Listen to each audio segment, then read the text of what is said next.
My sister cut me off out of nowhere 6 years ago and said it wasn't my fault but refused to tell me why, and now she just left a voicemail saying she wants to meet up. My sister Grace, 27F, and I, 26M, were always very close when we were growing up, and never really had any major issues with each other. We had the normal sibling rows, but nothing significant. As she was older, I always kind of looked up to her. Our mother passed away when we were young and lung cancer got my father the same year that I went away for college, when I was 19, so my sister is the only immediate family that I have left. One day, when I was 20, Grace sat me down and said that the two of us needed to talk. She said, in essence, that she didn't think it was a good idea for the two of us to stay in contact any longer. She said that it wasn't anything that I did or said, and that it was because she didn't think it was healthy for herself to continue staying into contact with me. She wouldn't get any more specific than that, and it was clear that this wasn't a mutable position for her.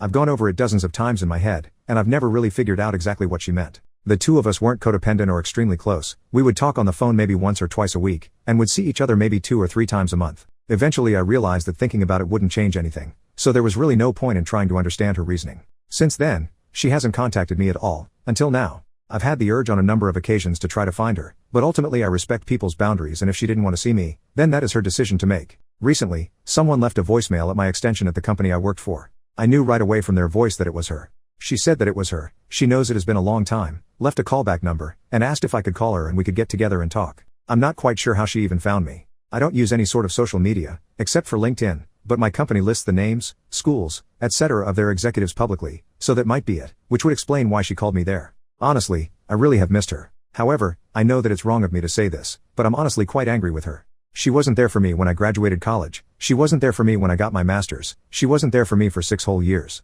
I really want to see her and maybe finally get some answers, but I don't know if that's a good idea. Should I contact her back and meet up? Or would it just be a better idea to ignore her and tell her that I'm not interested in seeing her? Edit to clear up some questions I keep seeing in the comments. A lot of people seem to be assuming that my sister and I had some kind of parent/child dynamic where she took on a motherly role, but that's not really accurate. I never saw her as an authority figure or someone who was responsible for me. We were more like friends. If anything, we were peers, just a year apart in age, and we've always had more of a casual sibling bond than anything deeply intertwined. When our dad got sick, she was actually out of state for college, while I was the one who stayed nearby and helped take care of him. I drove him to appointments, managed a lot of the logistics around his treatment.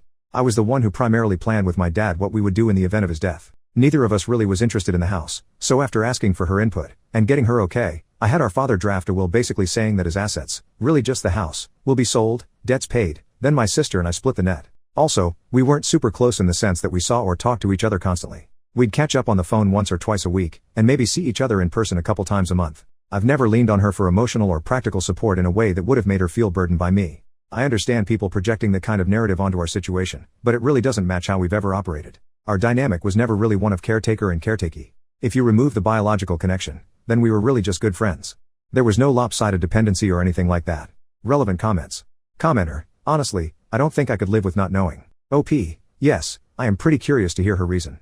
Like I said, I had already come to terms with the fact that that's just how things were, so I can definitely live without knowing. I already have. Commenter number 2, please consider making contact with a therapist before you meet with your sister so you have a professional, trained, safety net to debrief with. If your sister has not been around for 6 years, you might want a safe person to speak frankly with outside of your daily life. OP, this sounds like a good idea. I used to see a psychologist a few years ago who helped me to quit my smoking habit, so it will probably be a good idea to book an appointment with her if she's still practicing. Update, 9 days later, I did end up calling her back. I wasn't prepared to meet her right away, so I took a suggestion given to me in the previous thread and gave her my email. I told her I would rather us email together for a while before getting together, and that she could start by telling me what happened, where she has been for all this time, and why she's seeking me out now. She initially sent me an extremely long email, so I'll just provide an outline what happened. So, according to her, when we were around 15 and 16 she began to develop some inappropriate feelings towards me. She said in the beginning it wasn't anything serious, but she knew it was wrong. During the period in which our father got sick and eventually passed away, she started to rely upon me more and more, which apparently made these feelings more intense. She felt like she couldn't be a good sibling to me like she felt that I needed at the time, and that continued contact between us would only make things worse. So she thought it was best if we just broke things off, like pulling off a band-aid, I guess. She says that she knows things might have been hard for me, so she's going to try to be honest and open with me going forward. So she admitted that she doesn't think that she's completely over it, but that I've been on her mind lately and she really doesn't like the way we left things. Since we've stopped talking, apparently she's been doing quite well for herself. She ended up finishing her CS degree and has been working as a software developer at a game development studio. After emailing back and forth for about a day or so, I agreed to meet her for coffee, and we planned to chat for 30 minutes or so. It went really well, and I was pretty happy to see her. We ended up talking and catching up for about an hour and 20 minutes, before I had to leave for a video chat I had scheduled. All in all, I think this situation is very bittersweet for me. It's relieving to have some sort of closure/explanation after all this time, and it was really nice seeing her, and I look forward to maybe gradually including her in my life in the future. That being said, there is certainly a part of me that is very squicked out by the whole thing and would have preferred to be left in the dark or lied to. Relevant comments. Commenter, what type of inappropriate feelings?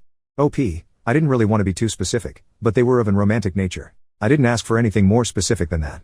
Commenter number 2, hey OP, are you familiar with the comedian Maria Bamford? She's open about her mental health struggles, and I once heard her describe, on the podcast Hilarious World of Depression, agitated depression and the intrusive, sexual thoughts it caused her to have about her family. Given her grief around that time, it's not that uncommon a symptom of emotional crisis, if that helps you any.